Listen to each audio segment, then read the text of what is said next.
복음 순종하면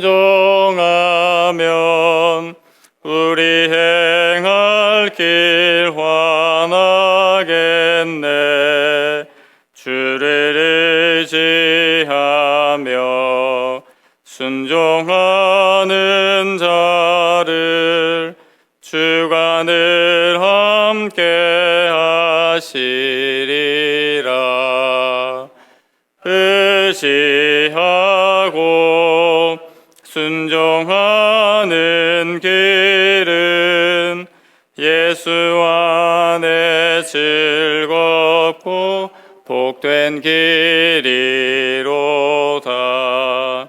해를 당하거나 우리 고생할 때 주가 위로해 주시겠네. 주를 의지하며 순종하는 자를 주가 안위해 주시리라. 의지하고 순종하는 길은 예수 안에 즐겁고 복된 길이로다. 남의 짐을 지고 슬픔 위로하면 주가 상급을 주시겠네. 주를 의지하며 순종하는 자를 항상 복 내려 주시리라. 의지하고 순종하는 길은 예수 안에 즐겁고 복된 길이로다. 우리 받은 것을 주께 다 드리면 우리 기쁨이 넘치겠네. 주를 의지하며 순종하는 자를 은혜 풍성케 하시리라.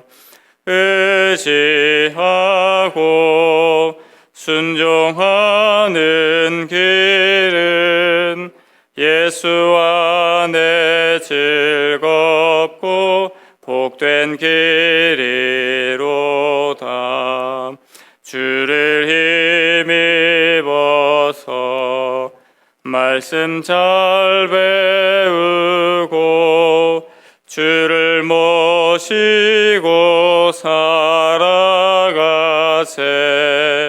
주를 의지하며 항상 순종하면 주가 사랑해 주시리라. 의지하고 순종하는 길은 예수 안에 즐겁고 복된 길이로다. 아멘. 오늘 함께 보실 말씀은 신약성경 누가복음 1장 1절에서 7절까지 말씀입니다.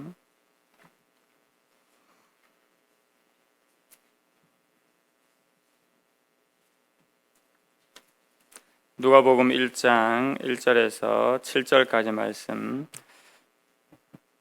제가 가진 성경으로 신약성경 86면에 있습니다.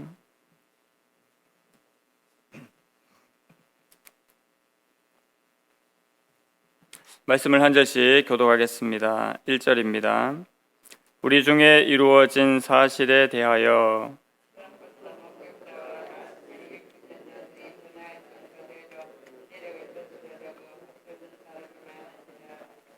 그 모든 일을 근원부터 자세히 미루어 살핀 나도 데오빌로 각하에게 차례대로 써 보내는 것이 좋은 줄 알았노니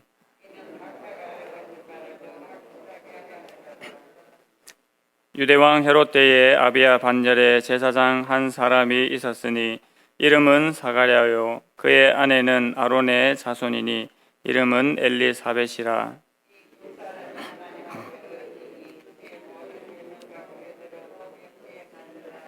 7절 함께 읽겠습니다. 엘리사벳이 잉태를 못함으로 그들에게 자식이 없고 두 사람의 나이가 많더라. 아멘. 오늘부터는 누가복음 말씀으로 함께 말씀을 나누도록 하겠습니다. 누가복음은 이름을 밝힌 대로 예수님을 증거한 누가에 의해서 기록된 책입니다. 누가는 예수님의 12사도에 들어가 있지는 않지만 누구보다도 예수님을 잘 증거하였고 특별히 사도 바울과 함께 복음을 증거한 유명한 인물로 알려져 있습니다. 누가는 저희가 잘 아시는 대로 의사였고 수리아 안디옥 사람입니다. 바울의 선교사에게 함께 동참한 동역자로서 바울의 서신에 보면 누가에 대한 기록들이 여러 곳에 나타나 있습니다. 골로새서 4장 14절에는 사랑을 받는 의사 누가와 또 데마가 너에게 문안하느니라 라고 말하고 있고 디모데후서 4장 11절에 누가만 나와 함께 있느니라 네가 올 때에 마가를 데리고 오라 그가 나의 일에 유익하니라고 또 말하고 있습니다. 빌레몬서에도 또한 누가를 언급하고 있는 것을 볼 수 있습니다. 그리고 사도행전에서도 우리가 누가의 기록을 추정해 볼 수 있는데 우리라는 대명사가 등장하는 그 사건들을 목격한 한 사람이기도 한 것이 바로 누가에 대한 내용입니다. 사도행전 28장의 내용으로 봐서 누가복음은 약 주 62년경에 사도행전과 함께 쓰여졌거나 또는 그 전에 쓰여졌을 것으로 추정을 하고 있습니다. 사복음서를 관점에 따라서 나누어 보면 마태복음은 왕으로 오신 예수 그리스도로 볼 수 있습니다. 또 마가는 종으로 오신 예수 그리스도, 또 요한은 하나님과 한 분이신 하나님의 아들 예수 그리스도를 묘사했다고 볼 수가 있고 누가복음은 바로 인간으로 오신 그리스도, 즉 인자 대신 메시아 예수님을 묘사한 것으로 우리가 생각해 볼 수 있습니다. 누가복음과 사도행전은 누가가 예수님의 모든 일들을 근원부터 자세하게 잘 살펴서 데오빌로라는 사람에게 그 알고 있는 바를 더 확실하게 하기 위해서 쓴 것임을 그 목적을 분명히 밝히고 있습니다. 오늘 저희가 읽은 본문의 1절 말씀에도 우리 중에 이루어진 사실에 대하여라고 시작하고 있는데 이루어진 사실이라함은 실제로 있었던 일, 실제로 있었던 행동을 뜻하고 있습니다. 이것을 처음부터 체계적으로 잘 정리하여서 바로 데오빌로라는 사람에게 알려주기를 누가는 간절히 원했습니다. 데오빌로는 특별히 각하라는 호칭을 부르고 있는 것을 보게 되는데요. 이것은 바로 로마 제국의 고위 관직을 지녔던 사람으로 생각이 됩니다. 데오빌로라는 이름을 해석을 해보면 헬라어로 데오스와 필로스라는 합성어로 볼 수가 있는데 그것은 하나님을 경외하는 자, 신을 사랑하는 자라는 의미를 가지고 있습니다. 이러한 정황들로 추정해 보았을 때 이 데오빌로라는 사람은 기독교로 개종한 지 얼마 되지 않은 그런 신자였던 것으로 생각이 됩니다. 그런 그에게 누가가 바로 예수 그리스도를 더 분명하게 전달하고자 하는 마음을 가지고 이 서신을 쓴 것으로 생각이 됩니다. 4절 말씀을 보시면 이는 각하로 그 배운 바의 확실함을 알게 하려 함이로라고 했습니다. 오늘 본문의 말씀을 보면서 우리에게도 이러한 은혜가 있기를 원합니다. 우리가 이미 예수님을 잘 알고 있는 존재들이지만 주어진 이 말씀을 읽고 또 묵상하고 연구함을 통해서 우리 예수님에 대한 확신과 믿음이 더욱더 충만해질 수 있기를 소망하는 것입니다. 예수님의 오심과 예수님의 사역, 또 죽으심과 그 부활을 통해서 우리는 더욱 견고하고 확실한 믿음을 가질 수 있기 때문입니다. 그러므로 그 예수님을 우리가 더 풍성히 알아가기를 소망합니다. 누가는 데오빌로 각하를 위해서 이 복음을 기록을 하면서 제일 먼저 예수님의 탄생에 대해서 언급을 하고 있습니다. 예수님에 대한 이야기를 하면서 예수님을 예비하는 세례 요한에 대한 이야기를 먼저 하고 있는데요. 5절에서 7절까지 말씀이 그 내용입니다. 유대 헤롯 왕 때에 아비야 반열에 한 제사장이 있었는데 그의 이름은 사가랴였다고 말씀하고 있습니다.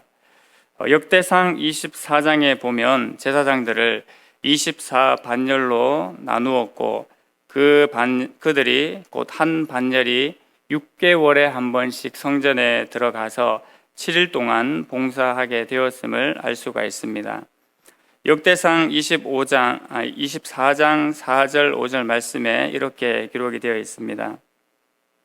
엘르아살의 자손 중에 우두머리가 이다말의 자손보다 많음으로 나눈 것이 이러하니 엘르아살 자손의 우두머리가 16명이요 이다말 자손은 그 조상들의 가문을 따라 8명이라. 이에 제비 뽑아 피차에 차등이 없이 나누었으니 이는 성전의 일을 다스리는 자와 하나님의 일을 다스리는 자가 엘르아살의 자손 중에도 있고 이다말 자손 중에도 있음이라고 밝히고 있습니다. 이들이 모두 아론 자손의 계열들입니다. 아론의 아들들은 저희가 잘 아시다시피 나답과 아비후, 또 엘르아살과 이다말 이렇게 4명입니다. 그런데 나답과 아비후는 다른 불을 여호와께 드리다가 하나님의 진노를 받아서 먼저 죽게 되지요. 그리고 남은 엘르아살과 이다말이 그 아론의 대를 이어서 제사장의 직분을 행하게 됩니다.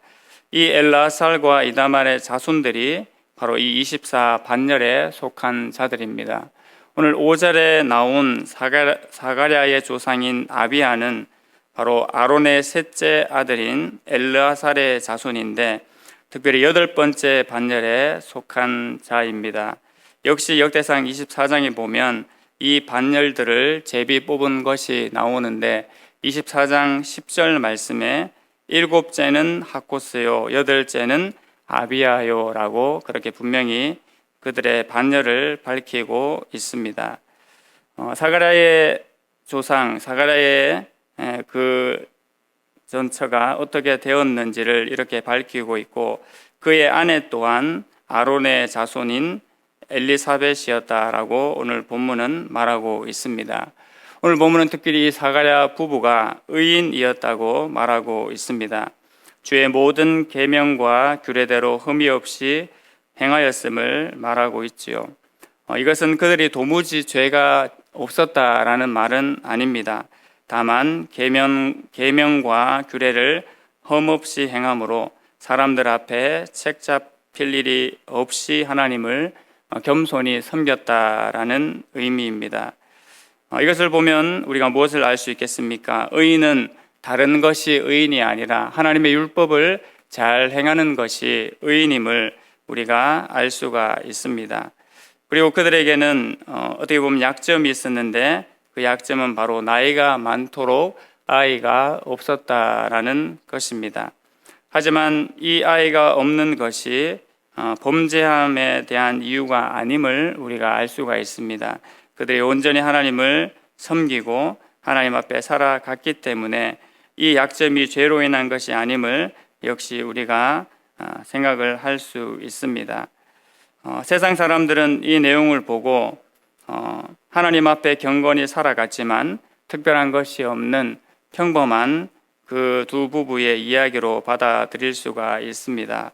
하지만 예수 그리스도를 믿는 우리에게는 하나님께서 경건한 자들, 또 특별히 경건한 가정을 통하여서 하나님의 일을 알려주시고 이루어가기 원하심을 알 수가 있습니다. 아무 자격이 없지만 하나님께서는 오늘도 하나님을 경외하는 자들을 긍휼히 여기시고 은혜 베푸시기를 원하시는 분임을 기억하기를 원합니다. 그 가정을 하나님께서 어떻게 이끄시는지 우리가 주목하고 또 누가복음 1장에서 그 하나님의 역사를 우리가 발견할 수 있을 것입니다. 하나님 앞에 겸손히 하나님을 경외하며 살아가는 그 삶이 귀하고 복된 삶입니다. 오늘 본문은 예수 그리스도를 더 잘 증거하기 위하여서 노력한 누가의 이야기와 또 하나님을 경외함으로 노년에도 하나님의 은혜를 맛보고 예수님의 오심을 예비한 사가랴 부부에 대한 이야기를 우리에게 들려주고 있습니다. 주 예수 그리스도를 밝히고 또 하나님을 경외하는 삶은 가장 복되고 참된 삶이라는 것을 기억하기를 소망합니다. 우리가 지금 이 삶을 살아가는 것이 역시 가장 복되고 참된 삶임을 또한 우리가 엄중하게 받기를 원합니다. 이 은혜 가운데 살아갈 때에 어떤 상황 가운데 있을지라도 하나님께서는 우리에게 은혜 베푸시기를 원하시고 우리를 통하여서 하나님의 일들을 이끌어 가기 원하시는 분이심을 기억하며 오늘 하나님 앞에 경건하고 온전히 행하며 살아가는 모든 주의 백성들이 되기를 간절히 소망합니다. 아멘. 하나님 아버지 은혜를 감사합니다. 누가복음의 말씀을 시작하면서 하나님 앞에 주 예수 그리스도의 은혜를 더 잘 저술하기 원하였던 누가와 또 하나님 앞에 경건히 살았던 이 사가랴 가정의 부부의 모습을 알게 하시니 감사합니다. 하나님 우리에게도 이 은혜로 충만케 하여 주시옵소서. 이미 예수 그리스도를 알고 있지만 이 말씀을 더 온전히 깨달아 알게 하시고 더 풍성한 은혜를 깨닫고 알아감으로 말미암아 이것을 온전히 증거하며 나누어 줄 수 있는 하나님 그 수준에까지 이룰 수 있는 우리 모두가 또 주의 교회가 되게 하여 주시옵소서. 오늘 이 하루도 하나님 앞에 온전히 행하며 하나님 영광 받으시는 삶을 살게 하여 주시옵소서. 살아계신 예수 그리스도의 이름으로 기도드립니다. 아멘. 하늘에 계신 우리 아버지여, 이름이 거룩히 여김을 받으시오며 나라의 임하옵시며 뜻이 하늘에서 이룬 것 같이 땅에서도 이루어지이다. 오늘날 우리에게 일용할 양식을 주옵시고 우리가 우리에게 죄 지은 자를 사하여 준 것 같이 우리 죄를 사하여 주옵시고 우리를 시험에 들게 하지 마옵시고 다만 악에서 구하옵소서. 대개 나라와 권세와 영광이 아버지께 영원히 있사옵나이다. 아멘. 하나님을 기뻐하고 하나님 경외하기를 제일 우선으로 하는 삶을 살아가기를 기도해 주십시오. 새로운 예배 처소에서 더욱 풍성한 은혜를 누리고 온전한 교회를 이루어 가길 기도해 주시고 특별히 연약하고 하나님 앞에 은혜를 구하는 자들 가운데 하나님께서 풍성한 은혜 베풀어 주시기를 기도해 주시기 바랍니다. 오늘 있을 수요 예배를 위해서 기도해 주시고 또 하나님께서 귀한 은혜를 또 모든 가정과 주의 성도들에게 베풀어 주시기를 기도해 주시기 바랍니다. 더불어 개인 기도 제목들을 가지고 함께 기도하시겠습니다.